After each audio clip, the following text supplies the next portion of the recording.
Mana isanandro fandaharana tolotry ny fikambanan'ny Mpiara-mamaky ny Baiboly eto Madagasikara.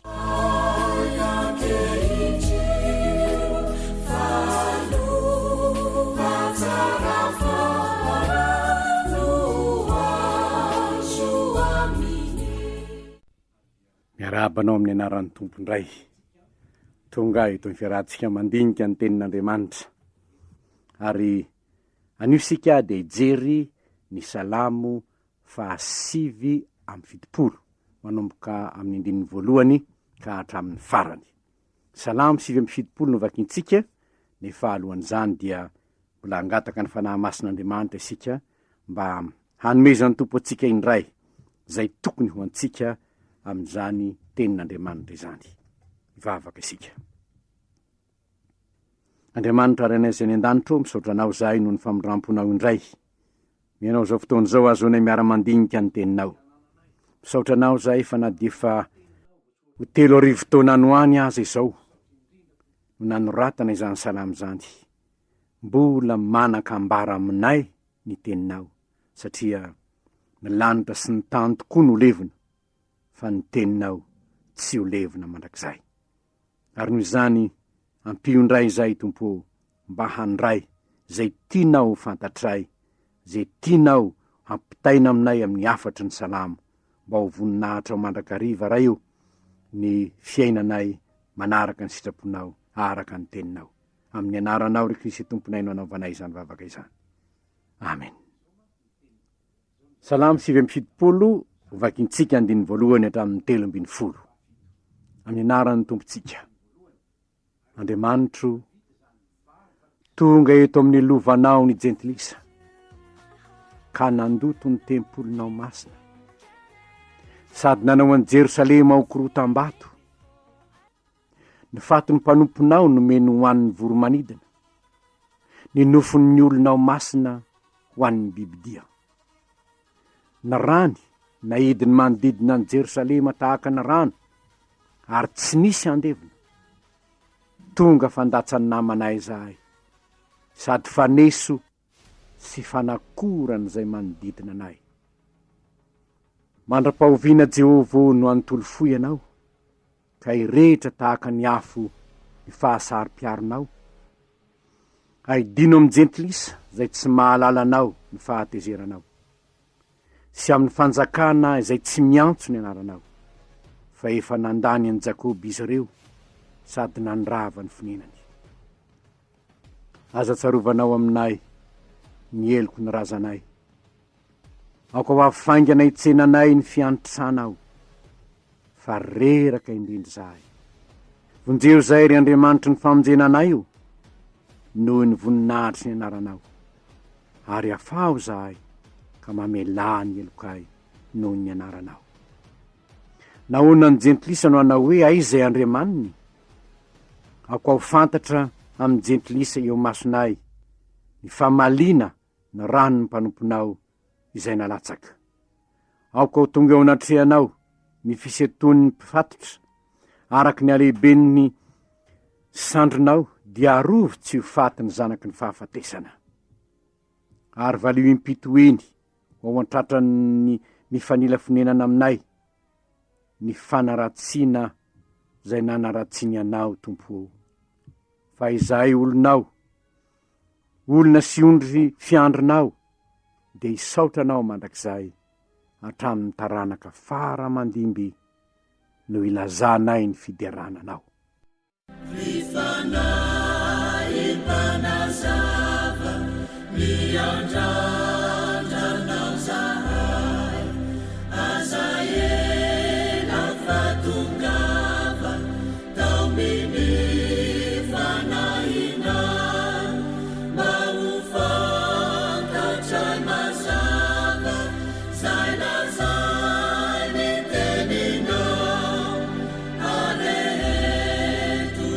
Landa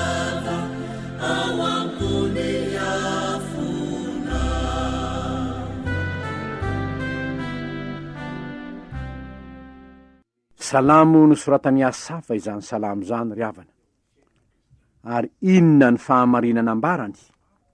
Ny voalohany indrindra dia izao: Rava tanteraka Jerosalema ary latsainy manodidina ny Jesosy tavela enoeny. Andininy voalohany ka hatramin'ny andininy fahaefatra zany. Nalahelo noho izany Asafa ka notantarainy ao ny zava-misy fa inona ny tranga no lotoina ny tempolin'Andriamanitra. Nanjary korotam-bato Jerosalema, maty ny ampatrapano no an'ny voromanidina ny Jiosy, ary ny bibidia no nihinana ny nofony na ny mpisorona azy. Ny rano nahidina manodidina ozy ary fandatsany namanay zahay. Fa inona ny nahatongo zany? Inona ny nahatongo zany? Ny nahatongo zany dia hitantsika ao amin'ny tantara faharoa toko fahaenina amby telopolo. Tantara faharoa toko fahaenina amby telopolo no manambara antsika ny antony nahatonga n'izany zavatra zany. Andenga ovaka itsika izay voasoratra hoe: Andriamanitra manko tsy manaonao foana, misy antony ao maton'ny tranga teo amin'ny Israely zany. Izao ny voalaza ao amin'ny tantara faharoa toko fahaenina amby telopolo ka nahatonga ny fandravana any Jerosalema. Manomboka amin'ny andininy faharoa ambin'ny folo. Ary nanao zay ratsy teo mason'i Jehovah Andriamanina izy, fa tsy nanely tena teo anatrehan'ny mpaminany zay nilaza ny tenin'Andriamanitra taminy. Ary ny lehibe rehetra tamin'ny mpisorona sy ny vahoaka koa nanao zay mahadiso indrindra araka ny fahavetavetana rehetra fanaon'ny jentilisa, ka nandoto ny tranon'i Jehovah tany Jerosalema zay no amasiny. Zany no zava-nisy. Nanomboka nandoto ny tranon'i Jerosalema ve? Ny mpisorona sy ny levita ihany, ny mponina tao Jerosalema ihany. Ary dia notanterahinaN'Andriamanitra taminy ny teny nolazain'Andriamanitra tamin'ny Solomonina tokony 700 taona talohany naharavany Jerosalema. Fa izao manko ny tenin'Andriamanitra tamin'ny Solomonina, raha nitokanana indrindra io tempolin'ny Jerosalema io. Izao ny tenin'Andriamanitra taminy hoe: raha mivilitra io ianareo ka mahafo ny didiko sy ny lalako zay nataoko eo alohanareo, ka mandeha manompo Andriamanitra hafa sy mikohoka eo natrehny, dia hongotako amin'ny tany zay nomenanareo ianareo. Hofongorako tsy eo masoko ty trano no amasiniko an'ny anarako ity, sady ataoko oabolana sy eo ambety teny any amin'ny firenena rehetra. Inona ny antony zany? Andriamanitra masin'Andriamanitra. Koa rehefa tsy nanaja ny fahamasinan'Andriamanitra ny Israely, dia noravany na dia ny tempolin'ny Jerosalema aza. Ary dia voalaza ao amin'ny tantara io ihany hoe nodorana tamin'ny afo ny mandan'i Jerosalema, noravana ny tanàna, noravana ny tempoly. Ry havana, rava tanteraka Jerosalema satria niodina tamin'Andriamanitra izy. Ary eto dia mitantara ny fahavoazana fotsiny no ny alahelo no mijereny Jerosalema Asafa. Ko raha izany izy, inona ny tokony atao? Fa zavatra faharoa zay hitatsika dia izao: nolazainy Asafa fa fantany fa ny fahatezerany Jehovah no antony zao. Ny andininy fahadimy no anambarany zany hoe: mandra-pahoviana Jehovah no anontolo fo ianao, ka irehitra tahaka ny afo fahasari-piaronao. Fantatry Asafa fa izao zavatra mitrango zao dia vokatry ny fahatezerany Jehovah tamin'ny Israely, vokatry ny fanaovan'izy ireo tsinitsinina ny tenin'Andriamanitra. Fantany zany. Anjaratsika ry havana no mba mandinika ihany koa, raha misy zavatra atao rava eo amin'ny fiainanao, misy zavatra tsy mandeha eo amin'ny fiainanao, ary araka ny hitatsika eto dia mahatsiaro teny izy hoe mandatsa azy hono ny fahavalony. Mazava loatra fa teneniny hoe nahoana zahay no latsain'ny jentilisa? Nahoana izy no milaza aminay hoe aiza zay Andriamanitra reo e? Ny andininy fahaefatra dia hoe tonga fandatsany namanay zahay, fanesiny sy fanakorany zay manodidina anay. Fa iza moa reo lazainy hoe manodidina azy sy manakora azy reo? Ny Edomita reo, ny Moabita reo, ny Filistina reo, ny Amonita reo, ary ireo dia mandatsa azy.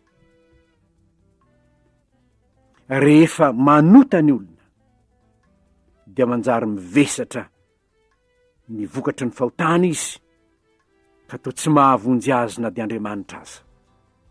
Ny zavatra tsaroantsika ry havana, na Jesosy tompo aza rehefa nivesatra ny fahotantsika dia nolatsain'ny olona teo ambony azo fijaliana ka nataony hoe raha zanak'Andriamanitra izy ao ka hidiny eo. Ry havana, manjary fandatsany jentilisany kristianina rehefa mitodika any amin'izao tontolo izao indray izy ka manaraka ny fanaony Satana, ary ny anaran'Andriamanitra manjary latsain'ny olona indray. Dia inona ny fanafodiny hitany asafa? Fibebahana, zay ny fahamarinana fahatelo hitatsika. Ny lalam-pamonjena dia fibebahana ihany. Ary zao ny tenin'ny asafa hoe aza tsarovanao aminay ny eloko ny razanay. Vonjeo zay ry Andriamanitra eo, Andriamanitra ny famonjenanay, noho ny voninahitry anaranao, afaho zahay ka mamela ny elokay. Aza tsarovana aminay ny eloko ny razanay, aoka hitsenanay ary ny fiantranao e. Vonjeo zahay ka mamela ny elokay. Tsy misy ry havana lalam-pahafahana ho an'ny zanak'Israely mba hitsangana ny faharavana nisy teo Jerosalema, faharavan'ny tempoly, faharavan'ny manda, nanjary korotam-bato lay tanàna masina. Tsy nisy fomba ahazahoana manangana izany raha tsy manomboka amin'ny fibebahana. Ary fantatry asafy zany, koa dia nanomboka ny bebaka izy. Aza tsarovanao tompo ny fahadisoan'ny razanay. Vonjeo zahay amin'ny noho ny voninahitry ny anaranao, mamela ny elokay. Jesosy tompo dia nilaza hoe tsy avy antsony marina aho fa ny mpanota ibebaka. Nahoana re izy no niteny zany? Nisy lehilahy iray manko, voasoratra ao amin'ny Luka toko 5, zay nanana fiainana rava amin'ny fijerin'ny fiarahamoninazy. Tena rava tanteraka ny fiainana. Fa inona ny raharahany? Mpamory hetra ny raharahany. Ary zany mpamory hetra zany, mpangalatra ny kiozam-bahoaka zany, ary nataon'ny olona hoe isan'ny mpanota tsy hovonjena intsony. Izao nefa nanatona azy Jesosy, ary raha niantso azy hoe avy anaraka, dia nanaraka an Jesosy tompo izy. Ary rehefa nanaraka an Jesosy tompo izy, dia nandeha niatrany tany amin'io lehilahy io Jesosy tompo, hanangana ny rava teo amin'ny fiainany manko izy. Ny fariseo sy ny mpanora-dalàna laza hoe lasa miara-misakafo izay lehilahy mpanota sy mpamory hetra izy. Fa ahoana hoy ny tompo? 1:30. Jesosy namadika nanao taminy hoe tsy ny finaritra ny mila mpanao fanafody fa ny marary. Tsy avy antsony marina aho fa ny mpanota ibebaka. Tonga hanangana ny fiainana rava ny potehiny Satana aho. Izany nahatongavako. Ary zao raha mamaky ny tantara ianao dia mahita fa Jesosy tompo dia niantso an'izany lehilahy zany, nanjary mpianatra Jesosy Levy no anarany. Naninona? Satria natsanga ny tompo ny faharavana teo amin'ny fiainany. Novany izy ho tonga olom-baovao. Navela ny eloka izy. Ary rehefa navela ny eloka dia nanjary ilay mpianatra Kristy isan'ny 12 ry havana. Ny zavatra zay tokony tsarotsika dia zao: na inona tsy miady eo amin'ny fiainantsika dia tokony andiny tena aloha isika hoe fa inona reny nahatongo zao, inona ny nahatongo zao. Ary rehefa fantatrao ny antony, mety ho fahadisoana ny nahatongo zany, mety ho fahalemena ny nahatongo zany, mety ho tanatao-tsinah ny nahatongo zany, dia zao ny torohevitra hitatsika omeny asafa fa izy no niaina azy. Aza tsarovana aminay ny elokay ray eo. Maminy raha fo aminay tompo, mamela ny elokay tompo. Fa rehefa nibebaka lay zanak'adala rava tanteraka ny fiainana. Fon'izy vao niala teo amin'ny rainy lay zanak'adala, fantatsika rehetra zany.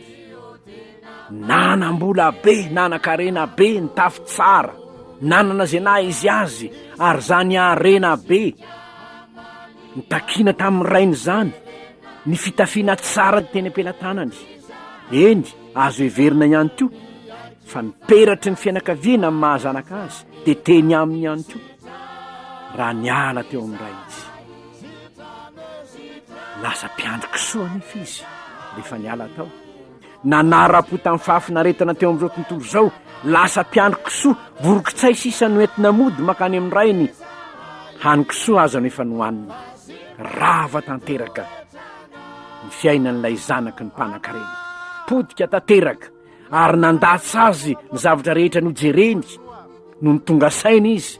Maro ny olona karamaina raiky manan-kanina be noho za ty maty misary eto. De ody aho ody any amin'ny raiko aho. Anao amin'ny hoe ray hoe efa nanota tamin'ny lanitra sy teo anatrehanao aho tsy mendrika atao hoe zanaka mitso. De voasoratra hoe de niaingy izy. Niaingy izy ka nody tany amin'ny rainy. Tsy nieritreritra hoe ahoana no ataony dada amiko zao, ahoana zao voroki-tsay sisa no ety amiko, tsy manana ninoninona. Ahoana no ataony dada amiko, nanan-karena be any ala teo aminy efa voroki-tsay no etiko mody. Ahoana re zao no ataony dada amiko hoe. Zao ny fantatra na inona taony dada nde odiana amin'ny any aho. Ry havana, na inona fahampotehny fiainanao. Tahaka an'izao Jerosalema zao angamba ny fahampotehny fiainanao. Rava ny tempoly, rava ny manda, raha tsisy maha Jerosalema intsony. Ilaza angamby ianao hoe raha ny fahotana vitako de efa tsinitsinina intsony ny fanago, tsisy maha olombelona atsony, tsisy intsony ninona azo ilazana ny amiko. Zao nefa nitsarovy lay rain'lay zanakadala de nijery ny mandrakarivany mba aiza kosa ary lay adalako zay. Mbola hiverina ihany ve sa tsy? Andriamanitra ve matombola miposaka aminao ny masoandro midikan'izany mbola misokatra aminao ny varavaran'ny lanitra satria vaovao isamaraina ny famondrampon''Andriamanitra. Ry havana, rehefa mahatsiaro tena nefa miasafa dia ny zavatra tena nampalahelo azy de ty hoe nahoana ny jentilisana anao hoe aiza Andriamanitra, nanaratsy anao anie izy tompo. Izany hoe ny tena nampaharary ny fony asafa dia ny fahitana fa ny jentilisa mihitsy no mandatsa ka ny voninahitr'Andriamanitra mihitsy no alambaraka. Ry havana, miresaka amintsika kristianina manaraka ny mana isanandro. Enina mba tarigetranao amin'ny fiainana, voninahitr'Andriamanitra navesatra tamin'ny fony asafa zany 10 ka hatramin'ny 13. Paoly apôstôly koa dia nanoroatra hoe na inona ataonareo dia ataovy voninahitr'Andriamanitra izany rehetra zany. Rehefa zany ny tarigetra ny fiainanao, ny voninahitr'Andriamanitra na inona zavatra mitranga, na inona zavatra miseho, ny voninahitr'Andriamanitra no ataonao ho ambony eo amin'ny fiainanao dia hanafaka anao ihany Andriamanitra.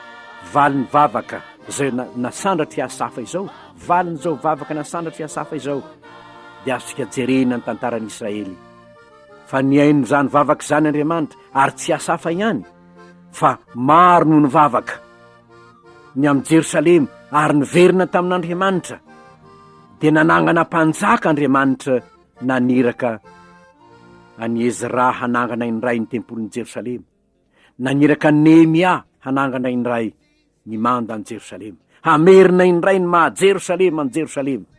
Rehefa avy mibebaka ny olona ka mitady ny voninahitr'Andriamanitra, aza ketraka ianao fa mety ho sarotra ihany ny hananganana ny rava, nefa hanangana ny rava ny tompo. Io fiainanao rava io, fiainam-pirenetsika rava, raha mino isika hanangana izany ny tompo. Rehefa mibebaka isika ary vonina hitady ny voninahitr'Andriamanitra ho an'ny firenena indray dia milaza amintsika rehetra ny tenin'Andriamanitra fa Andriamanitra tsy mba olombelona ka handaingina ka zanak'olombelona ka hamitaka. Rehefa niteny izy manatanteraka ny teny izay nambarana izy. Jerosalema ve naorina indray Jerosalema, natsangana indray Jerosalema, ary ny voninahitry Jerosalema dia niariary indray. Nahoana? Satria nibebaka ny olona ary Andriamanitra ny nanangana ny Jerosalema. Ry havana, reo ndray ary ny tenin'Andriamanitra nomenantsika avy amin'ny Salamo fa 7:7. Rava tanteraka Jerosalema nanjary fandatsany manodidina izy. Angamba rava ny fiainanao ka manjary fandatsany manodidina. Misy fanantenana sa tsy?